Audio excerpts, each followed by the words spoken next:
Quarta-feira de cinzas, 14 de fevereiro de 2024, começa agora mais um Pix News. Veja os destaques desta edição. Emoção e tradição consagram acadêmicos do Grande Vale bicampeã. Vermelho e branco domina a avenida e torna-se a grande campeã do Carnaval de Joaçaba. No Rio de Janeiro, Viradouro leva a melhor e conquista o seu terceiro título do Carnaval Carioca. A vermelha e branca de Niterói mostrou as serpentes, objeto de culto na tradição africana. Na Austrália, tempestades causam morte e estragos. Uma pessoa morreu e mais de 280 mil casas ficam sem energia elétrica. Em Nova York, tempestade de neve provoca cancelamento de voos e caos no transporte público. Vietnamitas comemoram o Dia dos Namorados. Homens e mulheres rezam a Buda para encontrar um parceiro. E você vai ver ainda, macieira mais antiga do Brasil ainda dá frutos. A árvore fica em São Joaquim, na Serra Catarinense, a capital nacional da maçã. Essas e outras notícias a partir de agora no Pix News.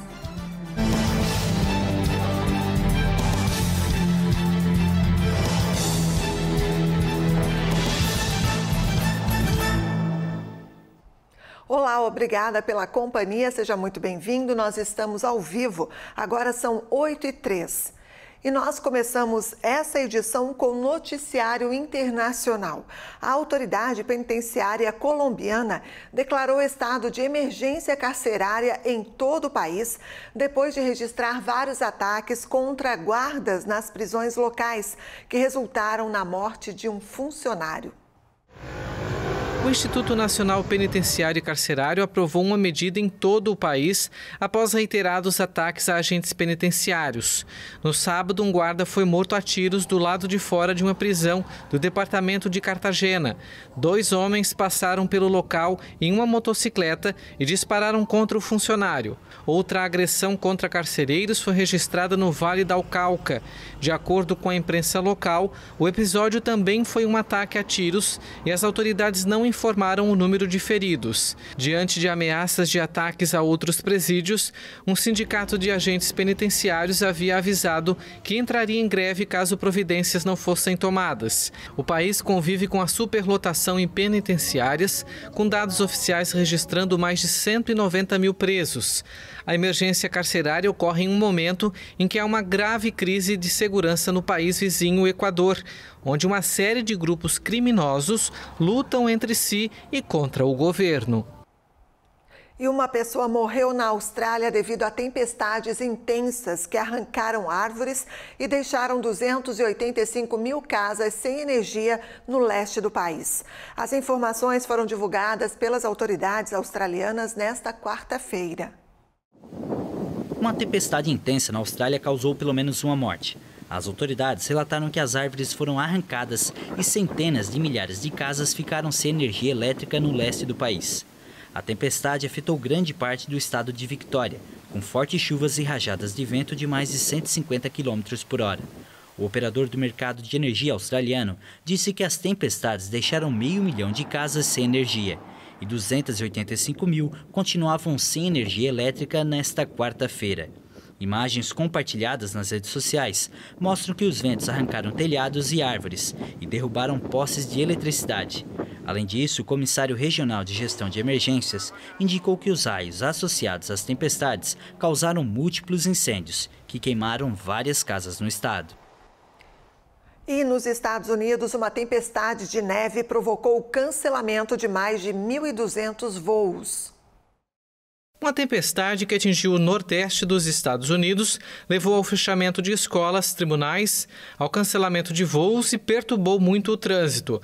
As companhias aéreas cancelaram mais de 1.220 voos, incluindo 43% de todos aqueles operados no aeroporto de LaGuardia e 28% do serviço do aeroporto de Newark, além de quase 1 a cada 5 voos no aeroporto JFK.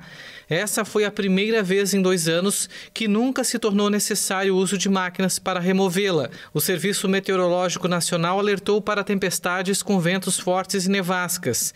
Muitas áreas rurais do Nordeste ficaram isoladas. O município de Hampton, em Nova Jersey, acumulou 33 centímetros de neve, enquanto Chester, ao norte de Nova York, registrou 30 centímetros.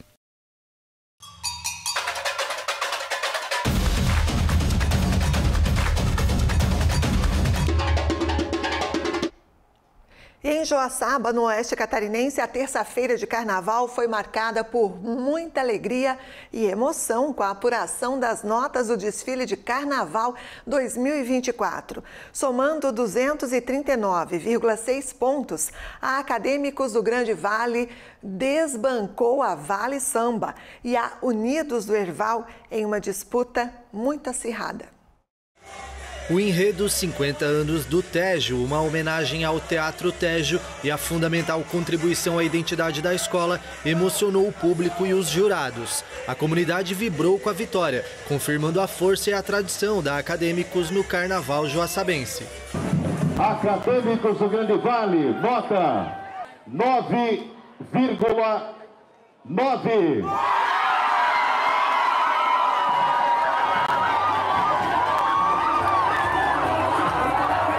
Acadêmicos do Grande Vale, a escola campeã do Carnaval 2024.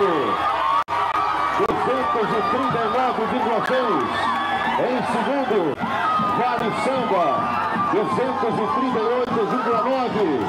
Em terceiro, Unidos do Herval,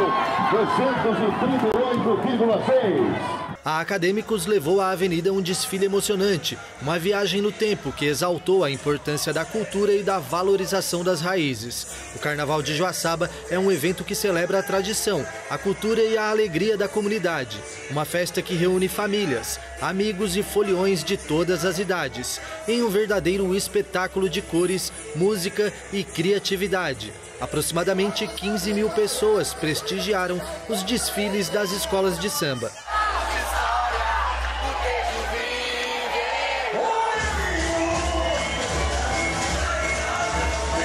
Fundada em 2012 pelo Tejo, Teatro de Joaçaba, a Acadêmicos representa a força da comunidade e a paixão pelo carnaval. A escola mobilizou cerca de 1.200 componentes que se dedicaram com entusiasmo para fazer bonito na avenida. A conquista do bicampeonato é fruto de um trabalho árduo e dedicado. A equipe da Acadêmicos se preparou por 7 meses, com foco em cada detalhe do desfile, desde o samba enredo até as fantasias e alegorias.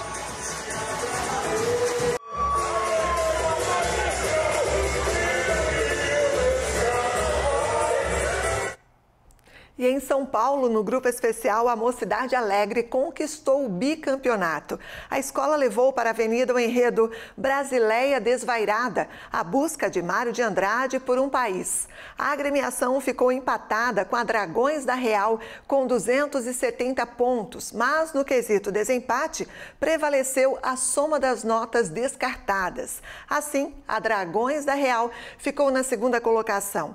Este é o 12º título da Mocidade, que se tornou isoladamente a segunda escola com mais vitórias ao longo da história do Carnaval Paulista, atrás apenas da Vai Vai, que tem 15 títulos. Acadêmicos do Tatuapé ficou em terceiro lugar. Tom Maior e Independente Tricolor foram rebaixadas para o grupo de acesso. E desfilando na segunda noite, a Unidos da Viradouro sagrou-se a campeã do Carnaval 2024 do Rio de Janeiro, em um ano que marca os 40 anos da Marquês de Sapucaí. Com um desfile impecável sobre a força da mulher negra e o culto à serpente sagrada Dangbé, a escola de Niterói conquistou o terceiro título, com 270 pontos, gabaritando todos os quesitos. A disputa foi acirrada, com a Grande Rio e a Imperatriz Leopoldinense brigando pela liderança durante boa parte da apuração. Mas a Viradouro se destacou pela beleza e grandiosidade das alegorias e fantasias, pela energia contagiante da bateria e pelo samba enredo empolgante.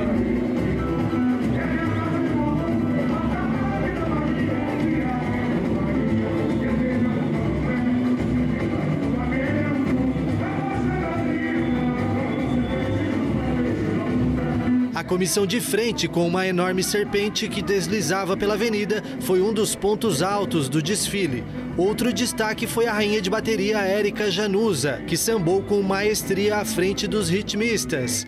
O enredo A Roboboy Dangbé exaltou a cultura afro-brasileira e a importância da mulher negra na sociedade.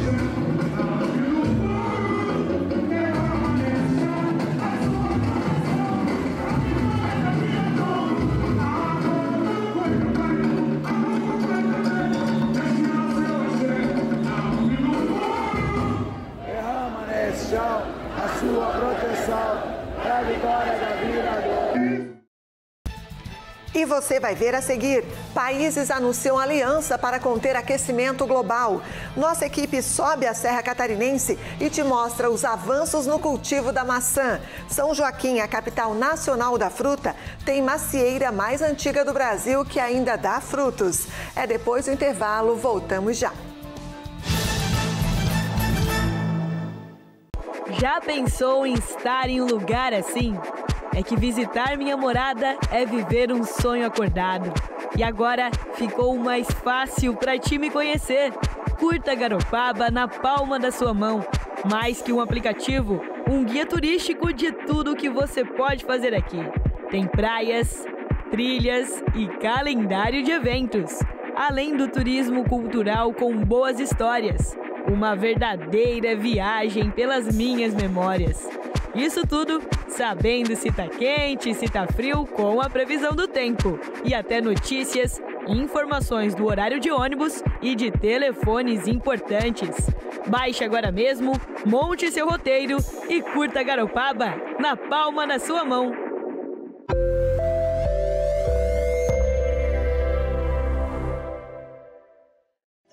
Venha conhecer a Elevato Garopaba. Você vai encontrar mais de 15 mil acabamentos para a obra ou reforma dos seus sonhos.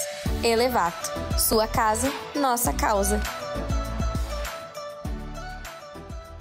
A Casa Azul é uma clínica de psicologia e neurodesenvolvimento infantil especializada em transtorno do espectro autista. Estamos preparados para atender você e sua família num ambiente lúdico e acolhedor. A Casa Azul está no centro de Garopaba. Procure por Casa Azul Garopaba no Instagram e venha nos conhecer. Somos a JJ Hotels Group. Com uma equipe especializada, vamos ajudar o seu hotel ou pousada a crescer nas vendas. Cuidamos de toda a parte de marketing e central de reservas, para que o seu hóspede tenha um atendimento privilegiado e a atenção que ele merece. Além de uma experiência de 10 anos no mercado, contamos com os melhores sistemas para o controle da sua hospedagem. Você se preocupa em receber os seus hóspedes, nós nos preocupamos em levar eles até você. Olá, estamos de volta, agora são 8h16. O presidente americano Joe Biden anunciou nesta semana que os Estados Unidos negociam um acordo para libertar os reféns retidos em Gaza, acompanhado por um cessar-fogo de pelo menos 6 semanas na guerra entre Israel e o Hamas. A afirmação foi feita ao lado do rei Abdullah II da Jordânia, que visitou Biden na Casa Branca. Os Estados Unidos estão trabalhando em um acordo de reféns entre Israel e o Hamas, o que traria um período imediato e sustentado de calma a Gaza durante pelo menos 6 semanas. No mês passado, conversei por telefone com o primeiro-ministro Netanyahu, bem como com os líderes do Egito e do Catar, para levar isso adiante. Biden não pediu a Israel que renuncie a um ataque, mas insistiu que os civis devem ser protegidos. Ele voltou a pedir aos israelenses um plano crível para a população civil, antes de uma ofensiva. Já o rei Abdullah pediu um cessar-fogo duradouro na faixa de Gaza. E as presidências dos Emirados Árabes Unidos, último país sede da cúpula climática da ONU, Brasil e Azerbaijão, os 2 próximos anfitriões, anunciaram que vão trabalhar em conjunto para conter o aquecimento global a 1,5 graus Celsius, em comparação com a era pré-industrial. Os Emirados Árabes Unidos, o Azerbaijão e o Brasil vão formar uma aliança sem precedentes para melhorar a cooperação e a continuidade das negociações da cúpula climática da ONU. Os 198 países signatários do acordo final da COP28, assinado em dezembro em Dubai, instaram as 3 presidências a trabalharem em conjunto em um roteiro para conter o aquecimento global a 1,5 graus Celsius em comparação com a era pré-industrial, a meta mais ambiciosa definida pelo Acordo de Paris de 2015. As Nações Unidas alertam que os atuais compromissos para reduzir as emissões de gases de efeito estufa colocam o mundo no caminho para aumentar entre 2,5 e 2,9 graus neste século. De acordo com as últimas estimativas do painel de especialistas climáticos da ONU, o limite de 1,5 graus Celsius pode ser alcançado nos 5 anos de 2030 a 2035. Esses cientistas alertam que cada 10º de grau adicional intensifica e multiplica eventos climáticos extremos. A aliança, segundo o acordo final da COP28, deve fortalecer significativamente a cooperação internacional e o ambiente internacional favorável para impulsionar a ambição no próximo ciclo de contribuições determinadas em nível nacional. Com essas contribuições, os signatários se referem aos planos de redução de emissões de cada país, que devem ser revisados para cima antes da COP30 na cidade de Belém, no Pará, em 2025. E o Bitcoin subiu acima de $50 mil na terça-feira pela primeira vez em mais de 2 anos, à medida que os investidores estão otimistas de que a aprovação dos Estados Unidos de negociações mais amplas, baseadas na criptomoeda, deve aumentar a demanda. O valor do Bitcoin ultrapassou os $50 mil, quase R$250 mil. Desde 22 de janeiro, a criptomoeda valorizou 25% e atingiu seu nível mais alto desde o final de 2021. O valor de troca atingiu um pico de $50.328 e, na sequência, caiu ligeiramente abaixo de $50 mil. A alta ocorre em meio ao otimismo dos investidores de que os Estados Unidos permitirão mais trocas nessa moeda e aumentarão a demanda.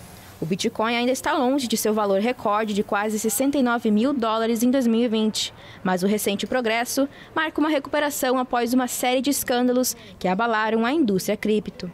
O mais notório foi o colapso da FTX, a segunda maior exchange de criptomoedas, e a prisão de seu cofundador, Sam Bankman-Fried, que pode pegar até 110 anos de prisão, pelo que os promotores descrevem como uma das maiores fraudes financeiras da história dos Estados Unidos.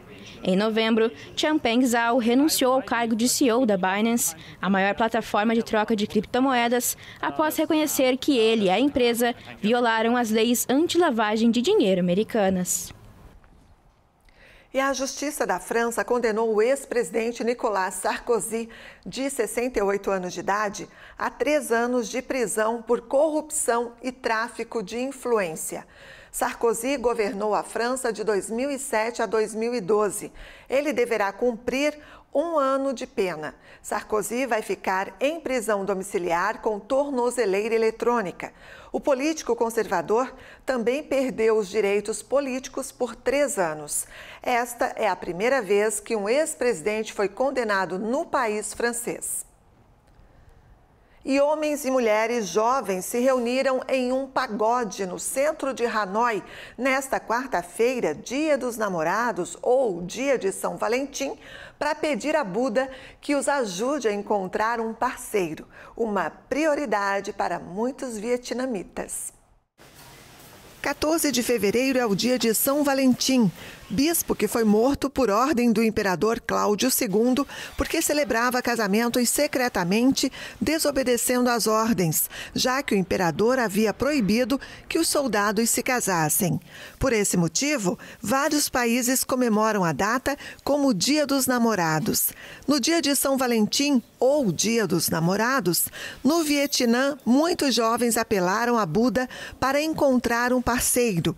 Muitos vietnamitas se reuniram em um pagode no centro da capital, Hanoi, para fazer o pedido ao mestre budista.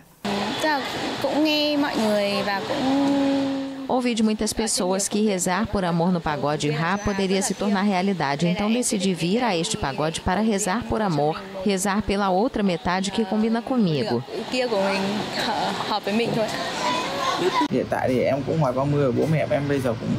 Agora tenho mais de 30 anos e meus pais estão envelhecendo a cada dia. Então venho aqui orar por amor na esperança de me casar com alguém em breve e ter filhos, para que meus pais tenham netos. Para ter seus pedidos realizados, eles fazem oferendas com doces, água, rosas e notas falsas de dinheiro. O Vietnã é um estado comunista, mas as tradições budistas e confucionistas permanecem fortes. Muitas pessoas vão orar no primeiro, na metade e no último dia do mês lunar por paz, sorte e prosperidade. Embora o dia de São Valentim venha do cristianismo, os vietnamitas têm marcado cada vez mais a ocasião nos últimos anos, em busca pela intervenção divina em suas vidas amorosas. O casamento e a família são tradicionalmente importantes na sociedade vietnamita, o que aumenta a pressão sobre os jovens para que se casem e tenham filhos. Inicia hoje a campanha da Fraternidade 2024. Neste ano, o tema é Fraternidade e Amizade Social e o lema Vós sois todos irmãos e irmãs, com o objetivo de refletir sobre as relações humanas, estimulando ações de companheirismo e de respeito mútuo e a capacidade de dialogar a partir do exemplo de Cristo. A campanha, organizada pela Conferência Nacional dos Bispos do Brasil, ocorre anualmente no período da Quaresma e completa, neste ano, 60 anos de história. De acordo com a CNBB, no dia 24 de março será realizada a Coleta Nacional da Solidariedade, uma ação fundamental para garantir o apoio a muitas iniciativas solidárias de empreendedorismo comunitário e combate à fome. E a partir de hoje vamos apresentar como é feita a produção de maçãs. Em 2 reportagens especiais, nós vamos mostrar os benefícios da fruta. Nossa equipe foi até São Joaquim, na Serra Catarinense, e conversou com produtores que explicaram como é realizado o processo de cultivo, armazenamento e também distribuição da fruta. E você vai conhecer ainda as macieiras mais antigas do país. É agora, na reportagem de Vinícius Pacheco, com imagens de Guto Lavini. Cabe na palma da mão a fonte de vitaminas A, E e C. Consumida por muitos, pode prevenir doenças como diabetes, problemas respiratórios e até mesmo câncer. O que parece ser um remédio é um dos frutos mais consumidos no mundo, a maçã. Além de saudável, a fruta é saborosa. Com diversas variedades, Santa Catarina se destaca pela produção da Gala e da Fuji. Mais de 50% da produção nacional vem da Serra Catarinense. Por isso, viemos até a capital nacional da maçã, São Joaquim, responsável por 2 em cada 10 frutas que chegam à mesa dos brasileiros. O clima desta região favorece a produção. Além disso, o estado é um dos poucos lugares no Brasil que faz um melhoramento genético de macieira. Este trabalho já colocou à disposição dos fruticultores 20 cultivares de maçã de alta qualidade, adaptados ao nosso clima, resistentes a doenças e com alta produtividade. Cada cultivar leva mais de 1 década de cruzamentos, avaliações e seleções para ser desenvolvido. O objetivo é destacar características que interessam aos produtores e também aos consumidores, como crocância, cor e formato dos frutos e resistência a pragas e doenças. Se a gente pensar no ciclo de desenvolvimento da maçã, as doenças são um grande problema, uma grande dor de cabeça. Então, o foco do melhoramento genético sempre foi desenvolver materiais resistentes, ou a sarna ou a mancha foliar de glomerela.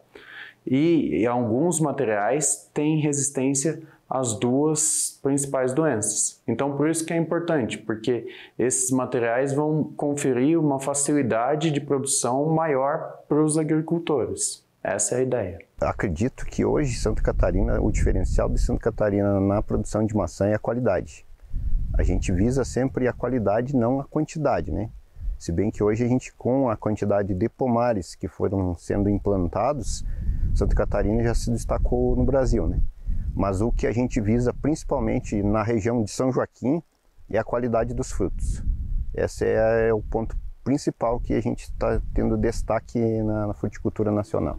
Sendo uma das 3 frutas mais consumidas no mundo inteiro, pesquisas apontam que a maçã teve origem na Ásia, com mais de 2.000 anos de cultivo, se espalhando também pela Europa, chegando no Brasil por volta da década de 1960, principalmente com a chegada de imigrantes incentivados pelo governo da época. Porque realmente quase 50 anos atrás nós iniciamos o projeto, até muito japonês gostava que os japoneses adoram. Aqui tinha pinheiro e pecuária. Como é que vai produzir maçã naquela terra cheia de pedra, coisa?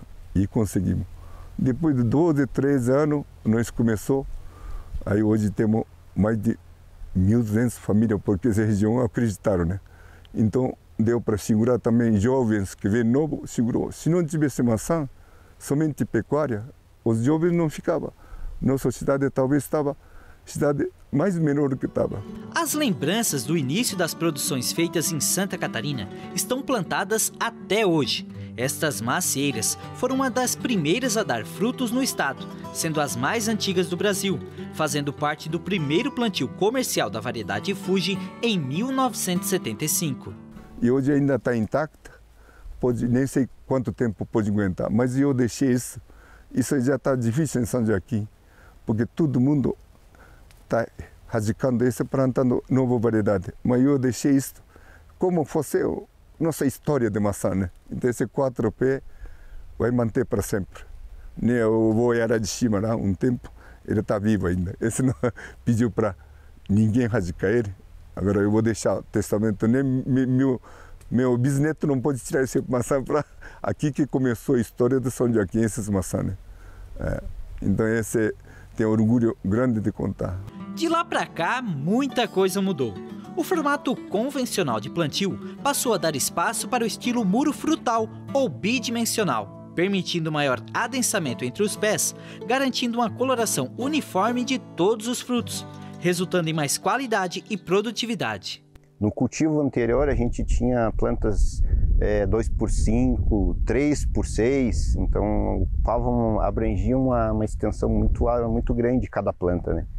E a produção, a qualidade era um pouco inferior, porque a gente tinha plantas muito grandes, insolação não pegava totalmente dentro da planta, e o que ocasionava isso? Falta de cor, então a qualidade era um pouco comprometida.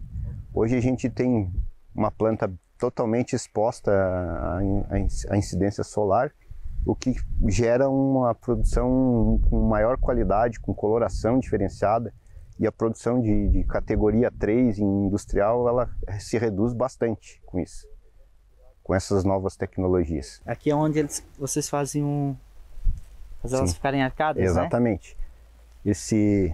Esses arames são colocados aqui justamente para essa finalidade. Para que serve? Agora na entre safra, você vê que aqui ainda tem algum fio de sisal, isso aqui é um barbante de sisal. A gente faz a abertura de ramos para que essa macieira venha a produzir, porque se ela ficar com o galho em pé, a tendência dela é só ter dominância apical, ela vai produzir só na ponta. A partir do momento que você traz o galho para baixo, você faz sair novas brindilas de produção aqui. Então esse ramo vai produzir de forma parelha, né? E esse sistema que nós fazemos, até contra São Pedro, se der seca, nós temos irrigação que chama gotejamento. E chuva de pedra, assim dá para produzir bem. Aí não depende de São Pedro, né? Só falta produzir o frio agora, então. O frio, esse realmente não dá para controlar, né? São Pedro se manda bem calor no inverno aí. Aqui na Chapada Dois Irmãos são mais de 18 hectares de área plantada. A expectativa para esse ano é que seja colhido mais de 1.000 toneladas. E o número vem melhorando a cada ano devido ao investimento em novas tecnologias. Plantios mais adensados, né? E isso nos traz uma rentabilidade muito boa, que a gente vai ter tudo categoria extra e CAT1 no mercado, que isso remunera bem melhor o produtor, né? Do que os nossos pomares de antigo, vamos dizer assim, né? Que seria o maruba, espaçamentos mais longe, então isso dificulta a entrada de luz, enfim. Então isso traz um certo prejuízo, digamos assim, para o produtor. Colher CAT 3 e CAT 2 não é legal para o produtor. Tudo isso, é claro, tendo que contar com aquela ajuda de São Pedro. Você, na época da poda, e, enfim, a gente precisa do frio, né? Você tem uma produção boa, você precisa aí do mínimo 1000 horas de frio. A florada também é um desafio para o produtor, porque ele depende de sol, depende de chuva, mas não em excesso a chuva, porque de repente acaba atrapalhando a polinização, a abelha não consegue trabalhar, né? Então é um desafio bem grande. Passando essa fase do raleio, onde os frutos são pequenos, né? Aí para o fruto entrar em uma fase de crescimento, né? A gente precisa de chuvas regulares, né? E o que acontece? De repente, às vezes tem anos que não é tão frequente essa chuva, mês de outubro, novembro, dezembro, que é onde a fruta precisa ganhar calibre, né? E às vezes o produtor passa por um perrengue bem grande, né? Então aí quem consegue, às vezes, ter um manejo de ter uma irrigação, né? Às vezes consegue se safar, né? E também as tempestades de granizo, né? Como vocês podem ver aqui a gente tem a tela antigranizo, né? Que hoje é fundamental na fruticultura, né? Outra região produz mais em curto maçã, não dá o comprimento boa, né? Aí é tudo clima que ajuda. E coloração também. Coloração é uma maçã, ele gosta durante o dia pode ser calor, mas noite frio. Essa mudança da temperatura da coloração da maçã. Isso é realmente, esse é só São Pedro que temperatura, né? Esse não tem, esse não é cultura que dá para cultivar no estufa. Fosse hoje verdura, isso faz na estufa tudo, o homem comanda tudo, né? Mas esse clima só não tem jeito. Agora chuva em São Pedro, granizo, nós podemos controlar daqui para frente, né?